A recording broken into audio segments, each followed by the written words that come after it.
Fans have been arguing about this one for 50 years, and the argument is louder right now than it's been in a decade. How powerful is Ghost Rider really? Not how good he looks on a bike, how strong. And I think the honest answer isn't a number, because the newest Ghost Rider comic answers you by taking the power off him. The thing that makes him Ghost Rider gets out. It leaves Johnny Blaze on a dark road beside his own burning bike and goes looking for somebody else. So what does it actually do with nobody holding the leash? Picture this, because it's bigger than you think. In one issue, it burns its way around the planet. A gas station, a surfer on a wave, a pyramid, a passenger jet in the air. Different continents, same fire. Because nothing's stopping it, it climbs inside a dead frost giant under Asgard and goes to fight Thor. Which isn't the ceiling either, because it ends the issue fighting an alien hive in orbit. That's one comic, and Johnny Blaze isn't on a single page of it. So here's the real answer, and it reframes everything else. That power was never his. The thing inside him has a name, and it isn't Ghost Rider. In the modern books, it calls itself Zarathos, and it talks to you. It tells you what it's been doing to Johnny. For years, it says, it's been riding his heart and gripping his collarbone like a night train. Riding, that's the word. He isn't wearing it, he's carrying it. So what does that feel like from inside? A comic from 2022 answers you. You meet Johnny in court-ordered therapy.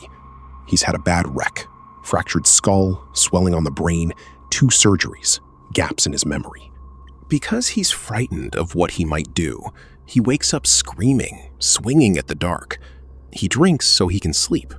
He won't ride, won't even drive, and the bike sits under a sheet. He repeats one sentence all issue, like a man holding a door shut. There's no such thing as monsters. Imagine saying that to yourself 3 times before dinner. So when the change comes, he narrates it for you. His body becomes a burning nest full of angry wasps, and he shrinks to a black speck in the middle. He's trading one prison for another. Which is when the thing wearing him says it flat out, mid-fight. There is only Ghost Rider. He isn't driving. He's a passenger in his own body. Whoever he used to be is no longer the one deciding. The Penance Stare is the power everyone wants explained right now. And the interesting part isn't what it does to you, it's who it doesn't work on. So here's the mechanic. He looks at you, and it makes you feel every bit of pain you've ever caused, all at once, in your body. It doesn't cut you, it bills you. Think about what kind of weapon that is. Useless on a decent person because there's nothing to charge them for. And the worst thing imaginable for anyone who's earned it. But it has a limit, printed right there on the page. In a 2019 issue, the writer sizes up his villain and rules the stare out because the man is blind. He can't look at himself, so the bill never arrives. The whole character in one failed attack. His power only works on people who can still see what they've done. So how does a stunt rider end up carrying that? The first Ghost Rider comic landed in 1971, and the origin in it is smaller and sadder than the legend. Johnny's a motorcycle daredevil. The man who raised him, Crash Simpson, is dying. Because he can't bring himself to say it, he hides the diagnosis from Roxanne, Crash's daughter and the girl he loves. When she works it out, she calls him a coward and leaves. So he does it alone. He kneels, lights a candle, and asks the devil for one thing. Not power, not revenge. He asks that Crash be spared the disease. And he gets it. Crash is cured. 3 weeks later, Crash goes off a ramp and dies on impact. So when Johnny screams about it, the devil points you at the wording. The mortal didn't die of the disease. That was the deal. Sit with that, because it changes what this character is. He wasn't cheated on the price. He was cheated on the sentence. That's not a curse. That's a bad contract. And he signed it for somebody else. But you'd never predict what happens next. Roxanne comes back, And it's her who drives the devil off him.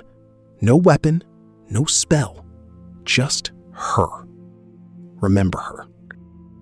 So let's talk about that devil, because the internet gets this wrong constantly.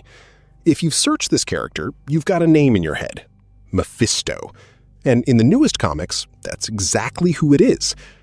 But look again at the actual 1971 page, and the name printed there isn't Mephisto, it's Satan. Said out loud as his own name at the moment the deal closes. Mephisto isn't in that issue anywhere. Neither is Zarathos. Still, you'd assume it tidies itself up. It doesn't. In 2006, Johnny's own book calls him Lord Satan 5 times, then Lucifer. 2018, he's Mephisto. 2019, Mephisto again. Still with me? Except in 2022, where a whole comic about Johnny Blaze doesn't name him once. Then 2024, Mephisto, and now the spirit's got a name of its own. So count them with me. Satan, the Prince of Darkness, Lord Satan, Lucifer, Mephisto. 5 names in 53 years for one bargain, and not one of those comics ever stops to explain it. Which you can watch happen inside a single book. The 2024 series opens with a recap page retelling that scene, and in the retelling, the demon is Mephisto.